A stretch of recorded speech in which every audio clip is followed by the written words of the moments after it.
Bonjour à tous, aujourd'hui 5e volet de notre série sur la confession. Avant d'entrer dans le vif du sujet, je voudrais vous inviter à jeter un œil sur les documents que nous joignons sur la plupart de nos vidéos. Et en particulier à regarder le dernier document de la vidéo précédente qui parle de l'omission. Je suis sûr qu'il vous éclairera beaucoup. Je voudrais aujourd'hui parler avec vous de la dimension ecclésiale du sacrement de la confession. Dit autrement et posé sous forme de question, mais pourquoi l'Église se mêle-t-elle de cette affaire? Est-ce que finalement ça ne pourrait pas se régler dans le secret de ma chambre, entre moi et Dieu? Eh bien, ce qui concerne la confession touche également l'ensemble des sacrements. En réalité, l'Église n'est pas seulement celle qui nous donne les sacrements. Mais à chaque fois que nous recevons nous-mêmes un sacrement, elle est directement concernée, elle-même, par le sacrement qu'elle donne. Ce n'est pas seulement moi qui reçois le baptême pour moi-même, ni à la messe mon Jésus pour moi-même, ni la confirmation, l'aide de l'Esprit Saint pour conduire ma vie, ou encore à mon mariage, la bénédiction que Dieu me donne pour que nous vivions notre amour entre nous. Non, à chaque fois que je reçois un sacrement, en fait, je suis rattaché plus étroitement à l'Église. Par le baptême, j'entre dans l'Église. Par l'Eucharistie, je suis attaché à tous les membres de l'Église, comme aussi étroitement, même plus étroitement encore, que les membres dans un corps.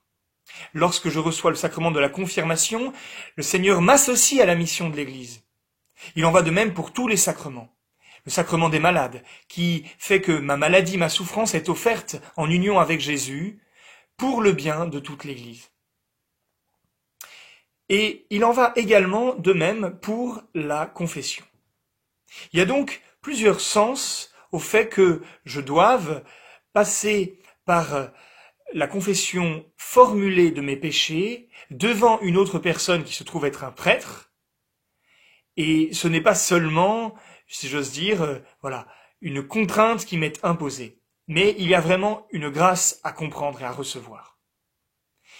Dieu n'a pas voulu nous sauver indépendamment les uns des autres. Quand il a créé le premier homme, Adam, eh bien, il voulait que toute la grâce dont il avait bénéficié, il puisse la transmettre par génération à tous les hommes. Mais n'ayant pas voulu de cette grâce, l'ayant refusée, l'ayant perdu par son péché, il a privé tous les hommes de ce don dont il pouvait être lui-même le médiateur. C'est ce qu'on appelle le péché originel. Et le Seigneur veut nous sauver les uns ensemble, les uns les autres, tous ensemble. Et c'est pour cela qu'il institue lui-même le mystère de son Église, qui est son propre corps. Il veut dans le corps de l'Église que, comme la vie circule entre les membres et pour tous les membres, eh bien sa propre vie circule dans un corps, et que tous ceux qui appartiennent à ce corps puissent bénéficier de cette vie, et se faire bénéficier de cette vie les uns aux autres.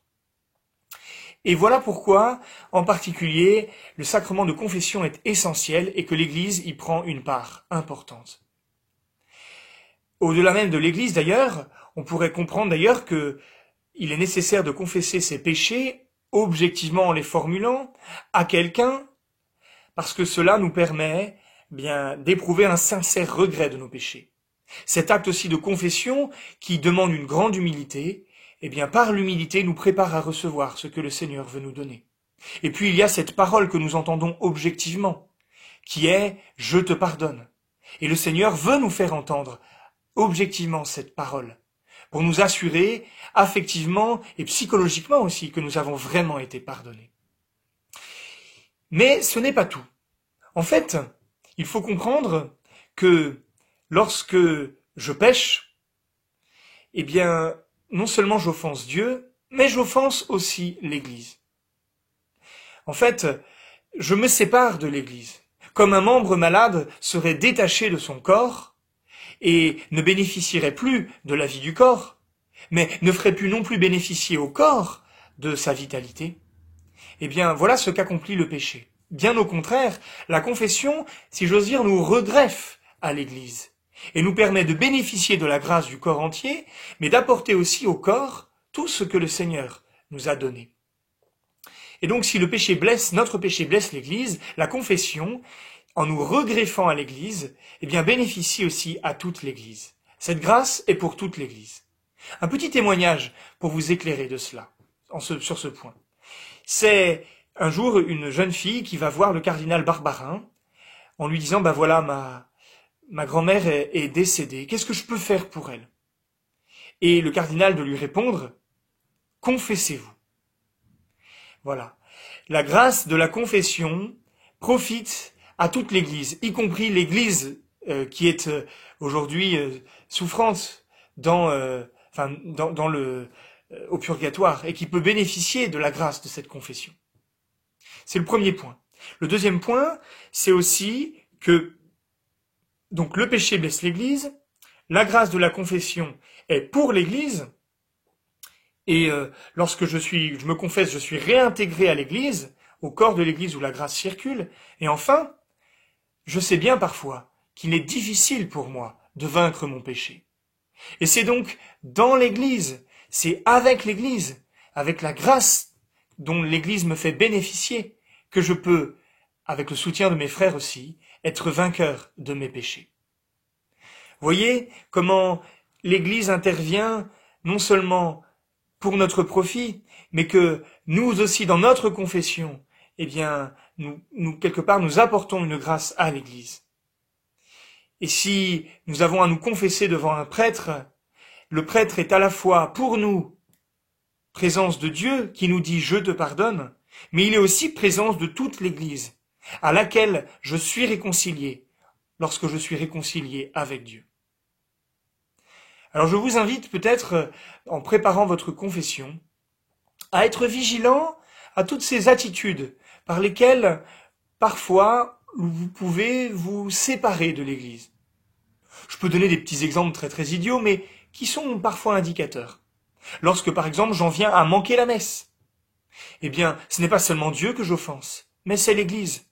Parce que la grâce que je reçois, c'est pour l'Église aussi tout entière. Lorsque je manque la messe, je dis quelque part à mes frères, en fait, c'est pour moi que je vis ma foi. Et être lié à vous, ça ne m'intéresse pas. Ou lorsque je sors avant la fin de la messe pour prendre mon Jésus, finalement. Une fois que j'ai reçu mon Jésus, eh bien tout est joué pour moi, et qu'importe que je reste avec mes frères. Vous voyez ces petits points d'attention, il y en a bien d'autres qui peuvent nous montrer à quel point il est important de comprendre la place de l'Église, dont je suis membre, pour vivre ma relation avec Dieu. À bientôt.